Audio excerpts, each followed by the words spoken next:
Hello, Master. After carefully listening to your talk, I now have two questions I would like to ask you. The first is, among the 5 major schools of Tibetan Buddhism, 4 of them accept the Tathāgatagarbha, Buddha nature, doctrine. Only the Gelug school, the Yellow Hat sect, upholds the Prāsaṅgika-Madhyamaka view and opposes the Tathāgatagarbha doctrine. They believe that dependent origination is ultimately empty and do not acknowledge ultimate existence. So I would like to ask you, Master, what is your view on the Prāsaṅgika-Madhyamaka perspective? My second question is about the 5 major schools of Tibetan Buddhism. They are referred to in lay terms as the Red Hat sect, Yellow Hat sect, Variegated sect, White Hat sect, plus the Jonang school. I think that many people may not know why they are called the Red Hat sect or the Yellow Hat sect and why they are referred to by these colors.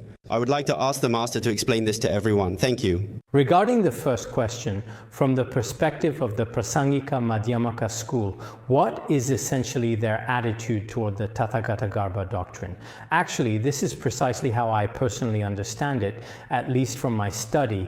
Tibetan Buddhism as a whole can be broadly divided into 8 schools or alternatively 4 schools, each representing different philosophical traditions and approaches. Both ways of saying it are acceptable. So does the Gelug school in its philosophical teachings actually completely reject the Tathāgatagarbha? In fact, that's not the case. Many great masters of the Gelug school, including the highly renowned national preceptor Zhangjia and many other distinguished figures, such as the 5th Dalai Lama in the past, as well as Khedrubje, among other luminaries, etc., in some of their extensive treatises and philosophical writings, have already discussed the existence of the Tathāgatagarbha and how it can manifest in sentient beings. These aspects are explained very clearly and in great detail. It's just that there was a period of significant debate with the Jonang school regarding this doctrine. There aren't many existing records of this debate currently translated into Chinese now. But in Tibetan, there is a particularly rich body of doctrinal teachings. When truly wise masters debate with each other, there are also many insightful and incisive arguments. Especially in Tibetan Buddhism, when it comes to the philosophy of debate, they are highly accomplished and have undergone considerable training. Therefore, I believe and maintain it's not as some people claim nowadays. Furthermore, within the philosophy of the Madhyamaka Prāsaṅgika school, the Tathāgatagarbha can actually be accepted. Because in the Madhyamaka Prāsaṅgika school, regardless of whether it's the view of Bodhisattva Nagarjuna or the scholar Chandrakirti, when discerning the ultimate truth, all phenomena are determined to be emptiness. At that time, from the perspective of emptiness, no phenomenon is not empty. So, is the nature of Tathāgatagarbha emptiness at this point?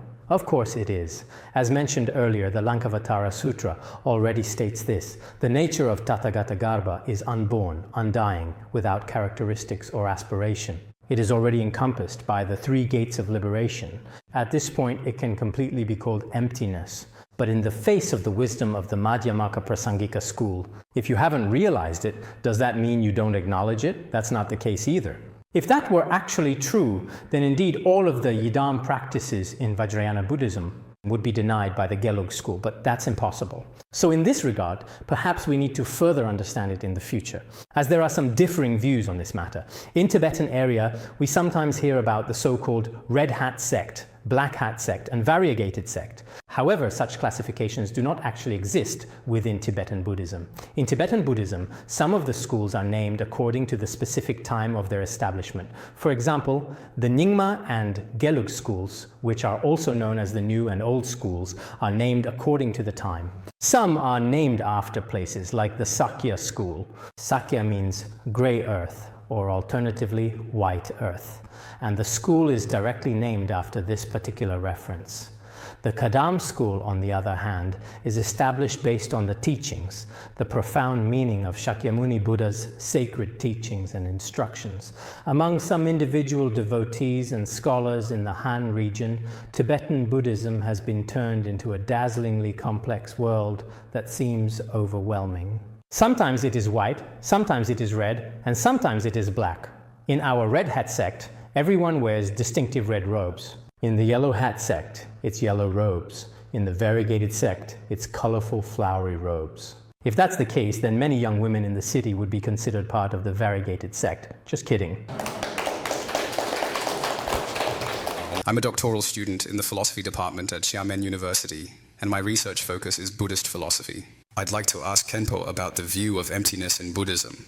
Specifically, is emptiness actually the same as Tathāgatagarbha or Buddha nature? Thank you. As for the view of emptiness and Tathāgatagarbha, I actually just talked about this. We often use terms like appearance and emptiness are inseparable, the union of appearance and emptiness, and clarity and emptiness are non-dual. This non-duality of appearance and emptiness is frequently discussed in Chan and Vajrayana. The appearance in appearance and emptiness are non-dual refers to Tathāgatagarbha. Emptiness refers to the nature of emptiness. Every Buddha, every Bodhisattva, and every person, when they reach a certain level of realization, will definitely experience both the states of appearance and emptiness. In the state of emptiness, one is not attached to any phenomena. We often say, see through things. Why can one see through? Because they have realized the view of emptiness. So they are able to let go. This is the view of emptiness. But at the same time as realizing emptiness, do they still continue to create virtuous karma and accumulate merit? Yes, they do. From the 1st to the 10th bhumi, bodhisattvas still practice virtuous deeds. Some now think realizing emptiness means virtue is unnecessary, but that's not true. Compassion and wisdom must be practiced together. As the luminous aspect of Buddha nature becomes increasingly clear, all the way up to the end of the 10th bhumi, there are opportunities for increase of merit. At this particular time, the term Buddha nature does not necessarily refer specifically to the philosophical view of emptiness. The view of emptiness is called such wisdom. When one comes to realize the luminous quality of Buddha nature, this is truly called great compassion. The union of great compassion and wisdom is, in fact, the very essence of Buddha nature. In Vajrayana, this is called the emptiness of the true nature, the innate luminosity, and all-pervading great compassion. This is a very crucial term used by Guru Padmasambhava. Actually, our minds all possess this quality. When you observe it, its essence is empty. But when it is empty, luminosity naturally and clearly exists as well. These two are truly inseparable and indistinguishable. As this realization deepens, it is called Buddhahood. So I think to some extent you could also say they are separate. If one's realization is relatively high, then the view of emptiness and the view of luminosity can also essentially be inseparable.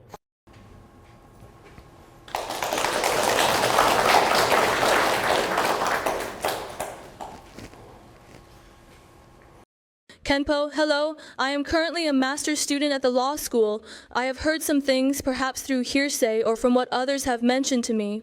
As a great master of Tibetan Buddhism, I would like to hear your personal confirmation. I have two questions. The first question today is about Tibetan Buddhism and Chinese Han Buddhism, because I've heard some claims that some schools of Tibetan Buddhism deny the Tathāgatagarbha and also do not recognize the Shurangama Sutra. Also in Tibetan Buddhism, there are some who eat meat. For example, the Buddhist scriptures say, those who eat meat sever the seed of great compassion. I would like to ask Master, how do you explain this particular aspect? And also, perhaps regarding the union of bliss and emptiness in Tibetan Buddhism, some say it is influenced by the Indian Shaivite tradition. I'd like to ask Master, what is your view on this? My second question is, I've watched your talks on the standards for being a good student and child. And here in the Han region, there are also masters promoting traditional Confucian culture. I'd like to ask you, Master, what was your original intention or motivation for spreading and promoting Confucian culture? Thank you. This isn't just hearsay. These are very pointed questions. I think regarding the first question, there are many different aspects of Tibetan Buddhism and Chinese Buddhism that we need to consider carefully in order to understand them. There are quite a lot of similarities. Essentially, you could say they are the same in many ways. However, there are also some notable differences due to the distinctive and unique characteristics of each individual ethnic culture. When Buddhism was brought and introduced to Tibetan and to the Han region, in fact, each ethnic group's culture and the translation styles of some translators at the time were different. So there are also some minor differences. In fact, Tibetan Buddhism does not actually reject the views of the Shurangama Sutra in any way. Actually, in any treatise of Tibetan Buddhism, the Shurangama Sutra is often cited and referenced quite frequently as a reliable text. Moreover, the faults of eating meat discussed extensively in the Lankavatara Sutra, such as the reasoning that eating meat severs the seed of great compassion, are also acknowledged. Many great masters of Tibetan Buddhism have written numerous treatises specifically about vegetarianism.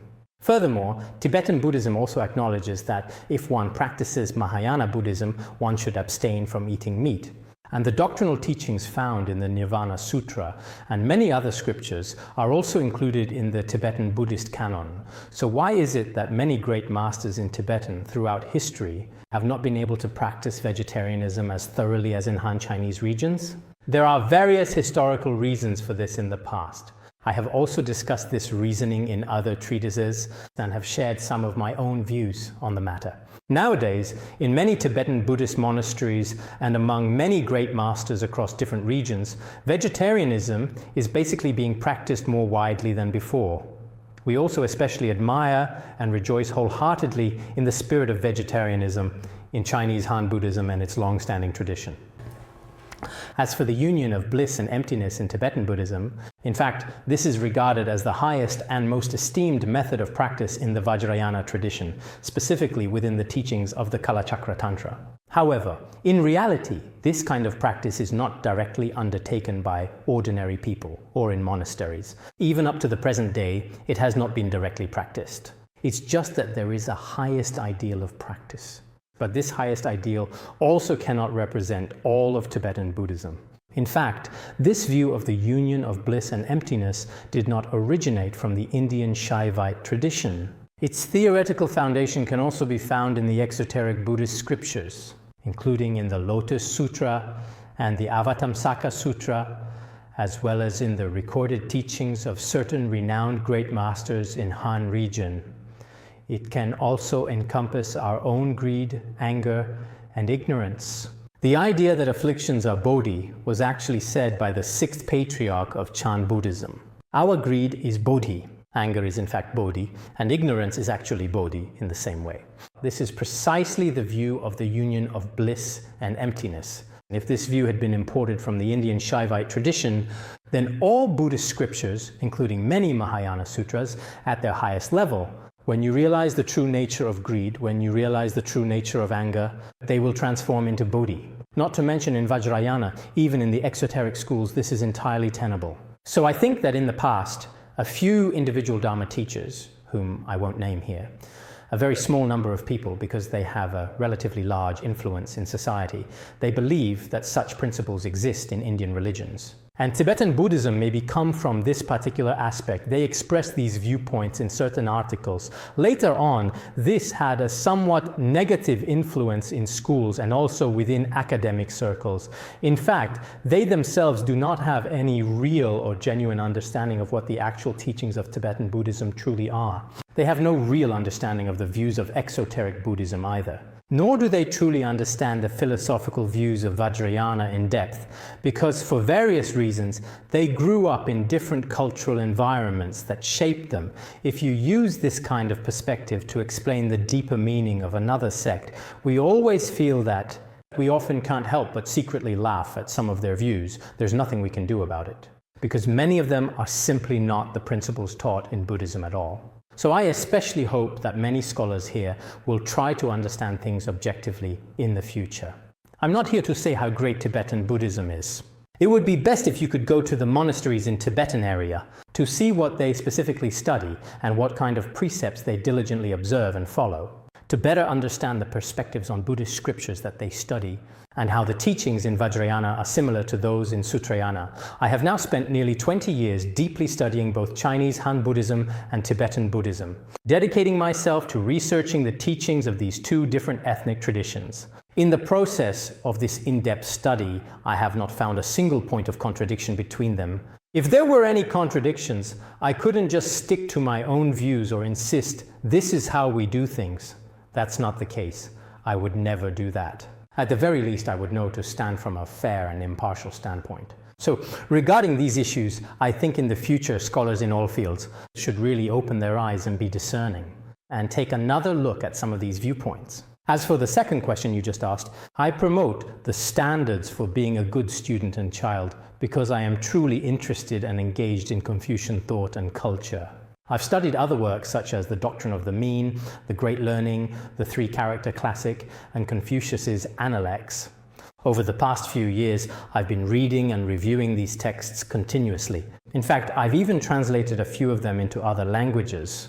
Personally, I feel that in the Han region, when it comes to traditional culture, especially when it comes to basic principles of filial piety and respect in how we conduct ourselves and interact with others, there are truly outstanding traditions in this area. But nowadays, almost all of these have disappeared, which I find very regrettable. Of course, as someone from another ethnic group promoting Han culture, it might seem rather unreasonable, but I feel joy in doing so. I believe that many important teachings in Buddhism, including filial piety, gratitude, and showing proper respect for elders and those with greater wisdom, as well as the careful and cautious demeanor we should maintain in daily life, there are many concepts here that are worth learning from. Especially for young people, if there is no discipline in these areas, then as they grow up, it may bring various inconveniences to their lives. That's why I am fond of traditional Confucian ideas, especially those centered around the standards for being a good student and child. Of course, there are a few individual concepts with which I have some differing opinions, but that's not a big deal. When people interact with each other, it's perfectly normal for everyone to have different opinions and perspectives. In Buddhism, the cycle of rebirth and the states of life are generally emphasized. However, from the perspective of natural science, it's rather difficult to accept this viewpoint. The first question is whether there is any way to prove the existence of reincarnation. The second question concerns the Tathāgatagarbha, or what we call the true mind, true suchness, original nature, and the alaya consciousness. They all share some very similar aspects. Generally, when we talk about Tathāgatagarbha or the true mind, we are describing a certain state of it. So, by what means can we actually reach this particular state, or perhaps even make use of some of its various functions? Thank you very much. Thank you. As someone who studies natural science, I can certainly understand very well that it's hard to accept the idea of reincarnation or the continuation of life. There are aspects that are difficult to accept, and I completely understand that. Because much of our current knowledge, including the content of our courses, basically hasn't had particularly detailed or in-depth research in this area. In fact, it's even a complete blank in this area. Why is that? Because the objects studied and the instruments used in natural science have never really touched upon the true origins and fundamental nature of our mind at a deep level. Therefore, up to now, so-called science, especially natural science, has made no significant breakthrough progress regarding the mind, and this is openly acknowledged by Western scientists as well in their research. But I often think about this important question. Recently, our Wisdom and Compassion Translation Center has translated many works of some scholars, including those from Harvard and Yale universities, as well as others from the UK, about their scholarly views on reincarnation, their perspectives on the cycle of rebirth, which are well-founded conclusions drawn from long-term rigorous academic research spanning several decades.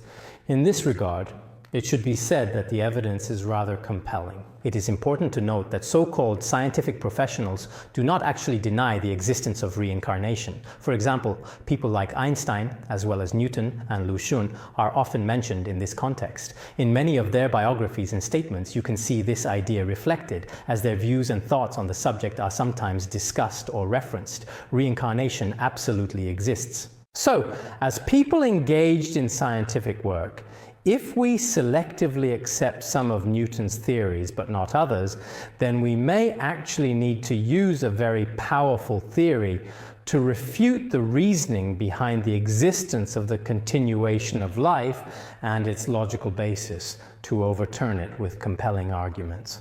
Of course, in Buddhism, it is said that it's fine if you don't believe it. But why are there so many scientists and so many theorists nowadays? They all have varying perspectives on the existence of an afterlife and reincarnation for humans. There are many different degrees of viewpoints about these. and these can be fully acknowledged. So regarding these crucial issues, I think that many wise and thoughtful people have written many insightful articles and provided much evidence in the past as well. I hope everyone will look into them in detail. Now, regarding the Tathāgatagarbha, including the true mind and the alaya consciousness, how do we actually make use of their specific functions in practice? As I just mentioned, actually, this is not so easy to do at all. On a certain level, we can also refer to the Tathāgatagarbha as the alaya in particular contexts. In Tibetan Buddhism, the especially remarkable Venerable Longchenpa mentions in some of his treatises that what is referred to as the Tathāgatagarbha can also, in certain contexts, be called the primordial alaya. And this primordial alaya can also be called the true mind. But our understanding of this true mind is through theory. After understanding it theoretically, when you truly realize it, when you become enlightened, when some of the qualities of the Tathāgatagarbha manifest within you, then you can say that you are able to apply it in your daily life. This is something that many Chan koans can illustrate quite well. Also some intellectuals I know now, who, through regular and mindful meditation, are able to counteract the afflictions within their own personal mind stream. And as a result, many different abilities naturally arise in various aspects of their daily lives. This is completely different from physical exercise. Of course, physical exercise is a form of training, but what matters most is training our mind. If mind training is done properly, many virtues can come flooding in. Hello, I am a doctoral student in Chinese philosophy. I would like to ask the Master two questions. First, does Tathāgatagarbha belong to the alaya consciousness or to the great mirror wisdom? Does it belong to consciousness or wisdom? And how does this consciousness transform into wisdom? The second question is, how should one observe the mind? Thank you.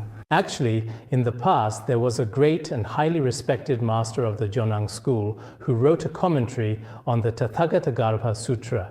In the commentary on the Tathāgatagarbha Sutra, it specifically and clearly says, in general terms, the alaya consciousness is not the Tathāgatagarbha. Why is that? Because alaya, according to our mental activities, is a type of consciousness that involves subtle, discriminative thoughts, whereas the Tathāgatagarbha is the Buddha nature of sentient beings.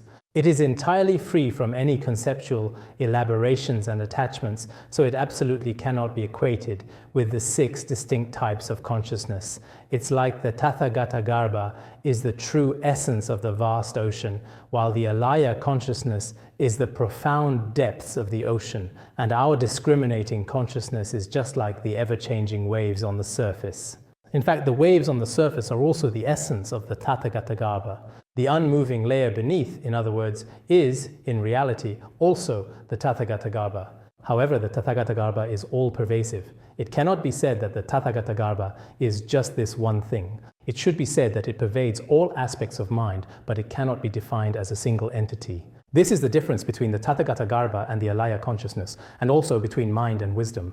In fact, what is called wisdom is the elimination of the belief in a self of persons and a self of phenomena. And through this, one attains a state that fully comprehends all phenomena, which is called wisdom. What is referred to as consciousness has not yet eliminated the obscurations to seeing the path and cultivating the path. All kinds of discriminating thoughts, as well as the root of non-discriminating thoughts, are called consciousness. The difference between consciousness and wisdom, and the difference between alaya and dharmakaya. In Vajrayana, there are many methods of analysis, and this method of analysis is relatively detailed. Then, as for methods of observing the mind, of course, there are many, many ways to observe the mind. There are methods of observing the mind in Chan Buddhism, and there are methods in Pure Land Buddhism as well. There are methods in Vajrayana, and also many methods in the Hawaiian school for observing the mind. But I think that ultimately, all methods of observing the mind come down to the same thing. I often like to contemplate the image of Shakyamuni Buddha. This is a form of meditative concentration with an object. If I am not contemplating emptiness, I rest briefly in the state where the mind's nature, emptiness and luminosity, are inseparable, free from any attachment. I often abide there briefly. This is a combination of some scriptures and treatises. When I practice contemplation myself, these two methods are the most useful. Moreover, the mind gradually becomes more and more gentle and pliable. So although there are many methods of observing the mind, perhaps the most important is the method of observing the mind with an object and without an object. Both can be included, I think. Hello, Master. I am an undergraduate from the School of Architecture and Building Materials. I have two questions. Buddhism teaches that every cause has an effect, and where there is birth, there is cessation. So regarding the existence of humanity, what is its future direction? My second question is that I have, to some extent, a certain level of understanding of Ksitigarbha Bodhisattva. His great vow is, only when all sentient beings are liberated will I attain Buddhahood. So, is it possible for hell to be emptied? As for the direction of humanity, this year is 2012, a year that has become famous because many people think this year is the end of the world. I think from the perspective of Buddhist causality regarding the direction of humanity, our world goes through the stages of formation, existence, destruction, and emptiness. Right now, our world is currently in the stage of existence. Eventually, there will come a time when all of humanity is destroyed. Then life continues on without end. It also exists on other planets and in other universes throughout space. Therefore, astronomers also believe that the Earth itself is indeed alive. All life on Earth also goes through the natural process of birth and eventual extinction. This view is actually quite similar in many ways to the current mainstream perspective in academia. As for your second question, let me think. What was it again? Ksitigarbha Bodhisattva said, "I will not attain Buddhahood until the hells are empty." This clearly illustrates his deeply compassionate spirit of saving all sentient beings throughout the realms. Manjushri Bodhisattva also made such a vow, to save all sentient beings before personally attaining Buddhahood. In fact, in the Mahayana Sutras, it is said that the complete emptiness of all hells is actually impossible. Why is that? Because there is no limit to sentient beings. Sentient beings are infinite and boundless. If there were a limit to sentient beings, then there would be a time when hells are empty. It's just like space, which has no boundaries. If space had boundaries, then we would be able to find its edge. In the same way, it can be said that, according to the Buddhist perspective and from a realistic point of view, in fact, sentient beings are infinite and boundless. Since sentient beings are truly infinite and boundless, hell will therefore never be empty. If hell were ever to become empty, then there would be no sentient beings left for the Buddha to save or liberate. In that case, would Ksitigarbha Bodhisattva's vow become an empty promise in the end? Actually, that's not the case. For example, in our everyday worldly life, when we make a sincere vow or promise to accomplish something important, some vows are extremely groundbreaking. In reality, even if you haven't achieved it yet, you have already attained Buddhahood in your intention. This is spirit. So whether it's Manjushri Bodhisattva's vow or Ksitigarbha Bodhisattva's vow, they are actually vows made by those with sharp faculties, and they also represent the noblest spirit. Venerable Master, hello. I am a student from the Chinese department at Xiamen University. I'd like to follow up on the previous question.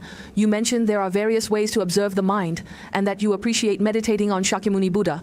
How should one meditate on Shakyamuni Buddha? Regarding meditating on Buddha, in the latter part of the extensive biography of the Buddha that I translated before, there is a section specifically about methods for meditating on Shakyamuni Buddha. There are also some ritual procedures related to Shakyamuni Buddha. If you visualize according to these rituals, the merit is immense. It is best to carefully follow the ritual procedures and the guidelines on the practice when meditating. If that's the case, does that actually mean we regard the Tathagata Buddha as an object that we can learn from? Yes, this is also explained in the practice instructions, which are provided to help guide your meditation. In fact, with all forms of meditation, when you contemplate Shakyamuni Buddha, it can also include your yidam, meaning your personal meditation deity, your guru, who is your spiritual teacher, and the dharma protectors, who help safeguard the teachings and support your practice. All other meditative practices can be included. Why is that, you may wonder? Because Shakyamuni Buddha is considered the root of all peaceful and wrathful deities. There is a saying. What does it mean exactly? The essence of all peaceful and wrathful deities is Shakyamuni Buddha himself. Therefore, when we practice a particular method, why is it that for some people, when they practice Amitabha, all visualizations can be included within it? If you practice Shakyamuni Buddha, then all Buddhas are of one essence in the Dharma realm. There is no distinction. So, when we visualize one Buddha, the essence of all other deities and Buddhas is the same as the one we visualize. Thank you for your time. Respected Khenpo, hello. I am a faculty member from the Department of Philosophy at our university. May I ask you a question, Master? Could you please introduce your views on our Chinese Han Buddhist text, the Platform Sutra of the Sixth Patriarch? I have great faith in the Chinese Han Buddhist text, the Platform Sutra of the Sixth Patriarch. I was very fortunate to have obtained this important scripture quite early on in my studies. Later, I read it through twice, repeatedly, and with deep attention.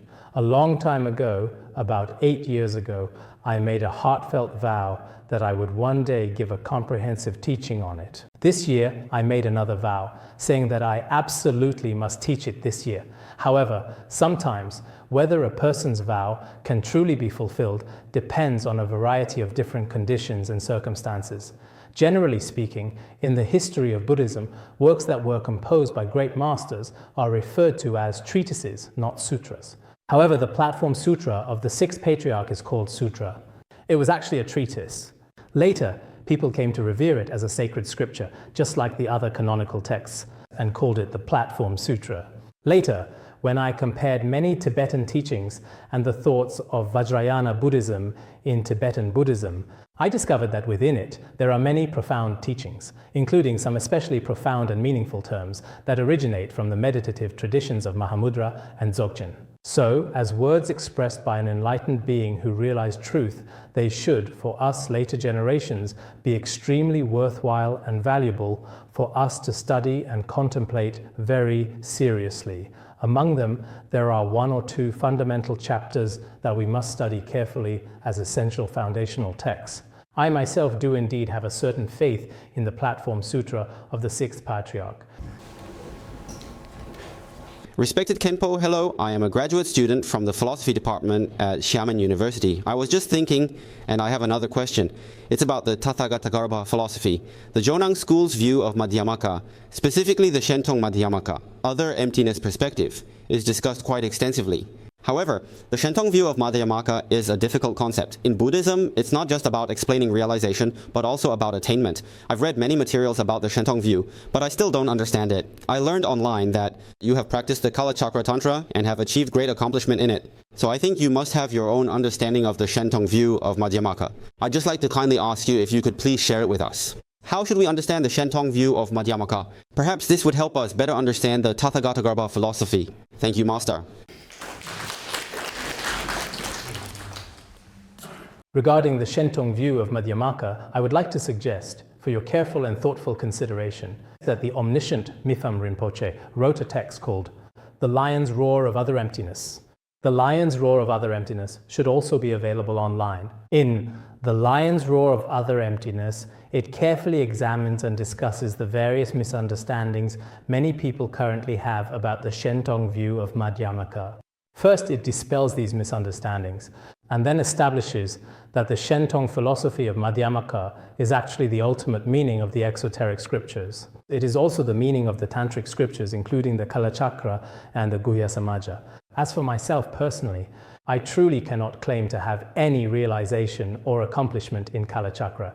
It's just that I have previously received the Kalachakra empowerment, which was a very meaningful and significant experience for me, and I have great faith and deep trust in Kalachakra. As for the teachings of Kalachakra, as well as the Shurangama Sutra and the Buddhavatamsaka Sutra, which are both important texts in the exoteric Buddhist tradition, when these are considered together with the teachings and interpretations of other Buddhist scriptures, the so-called meaning of other-emptiness is in reality simply a matter of different terminology or wording, rather than representing any true difference in the underlying doctrine or essential meaning. In terms of terminology, we speak of self-emptiness and other-emptiness, and it seems that when we mention self-emptiness, other things are not empty. When we mention other-emptiness, it seems as if one's own essence is not empty. This might lead to further contemplation on the topic. In fact, in some related teachings of the omniscient Mipham Rinpoche, this is explained with great clarity, offering valuable guidance for those seeking a deeper understanding. Actually, as I just mentioned, according to the other-emptiness school, this point is further clarified in their teachings. The essence of Tathāgatagarbha, up to the state of complete Buddhahood, the luminous aspect always exists and remains present. However, the way in which it exists is not what is described in current logic as so-called provisional permanence. Provisional permanence and impermanence are actually objects of conceptual discrimination. According to the view of Bodhisattva Nagarjuna, they fall within the category of conditioned phenomena. But the so-called other-emptiness discussed in the Madhyamaka other-emptiness philosophy, this refers to the essence of Tathāgatagarbha, where the conventional phenomena as we know them simply no longer exist. Therefore, it is an especially profound principle. Thus, according to the Jonang school's Madhyamaka other-emptiness philosophy, many significant teachings in the Nyingma tradition have also thoroughly and especially explained this in great detail. There is currently no Chinese translation, but the Jonang school has a text called the Mountain Dharma Treatise, which also establishes many views on other-emptiness. I suggest studying Mipham Rinpoche's The Lion's Roar, a comprehensive discourse on the Buddha nature, as well as the lion's roar on other-emptiness. The meaning is that just like a lion's powerful roar, it can effectively respond to all sorts of various other views. Of course, it's not that easy to study. As you just said, you are right. For scholars, this is a thorough and rigorous attitude. One should carefully, repeatedly, and specifically study for a long time before one can truly understand the difference between other-emptiness and self-emptiness, as well as the true meaning of Tathāgatagarbha. Khenpo, I also have a question here I want to raise. I am a master's student in the philosophy department studying various philosophical traditions. After listening to your lecture this afternoon with attention, I may not have understood it comprehensively, deeply enough, or I may have misunderstood. My question is divided into 3 levels. The first is, what exactly is Tathāgatagarbha in essence and nature? The second is, why do we need to cover it in our practice?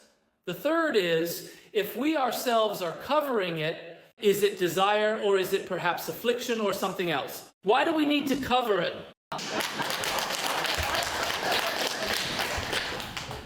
Your question just now was very good. In fact, when we talk about any analogy in the world, it is essentially the same in Buddhist logic and reasoning as well in this regard. When using an analogy to explain something, we use its specific characteristics to illustrate the point. There is never a situational case where, in reality, all aspects are completely identical. When we use an analogy to illustrate something, does that mean the analogy and the thing itself are exactly the same? That's impossible. As you just asked, what exactly is the so-called Tathāgatagarbha? I also explained this just now. In the ultimate sense, it is said to be free from the 4 extremes and the 8 elaborations. It is not specifically designated as something like a lamp or really anything like that actually.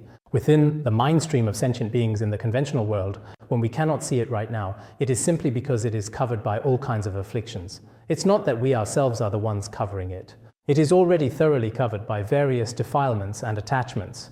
Before we have truly seen and fully understood its real nature, it is not that we intentionally or deliberately cover it up, but in reality, it truly is just like a seed, with the inherent power and potential inside the seed. We are not the ones wrapping the husk around the outside of the seed.